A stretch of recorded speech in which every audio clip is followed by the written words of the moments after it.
ফাসাউফা ইয়াতিল্লাহু বিকওমিন, অতি শীঘ্রই তুমি এমন একটা দল তৈরি করবে, ইউহিব্বুহুম ওয়া ইউহিব্বুনাহু, যে দল তোমাকে ভালোবাসবে তুমিও ভালোবাসবে। আল্লাহ ওই দলে আমাদেরকে শামিল হওয়ার সুযোগ করে দাও। দিন কায়েম হয়েছে বাংলাদেশে, ৫৬,০০০ বর্গ মাইল কোরআন দিয়ে চলছে, এটা যেন দেখে মরতে পারি, তৌফিক দাও।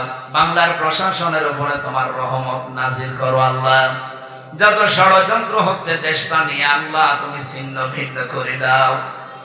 নারী কমিশনের নাম নিয়ে কিছু হিজড়া মহিলা তোমার কোরআনে হাত দিয়েছে, আল্লাহ তুমি তাদের হেদায়েত দাও, যদি না থাকে তাদের থেকে জাতিকে বাঁচাও। কত বড় ক্ষমতা, এই ১৫.৫ বছরে জালেমদের ক্ষমতা হয়নি যে তোমার কোরআনে হাত দেওয়া, অথচ এই মানুষগুলো তোমার কোরআনের ১৩টা আয়াত বাদ দিয়ে দিয়েছে।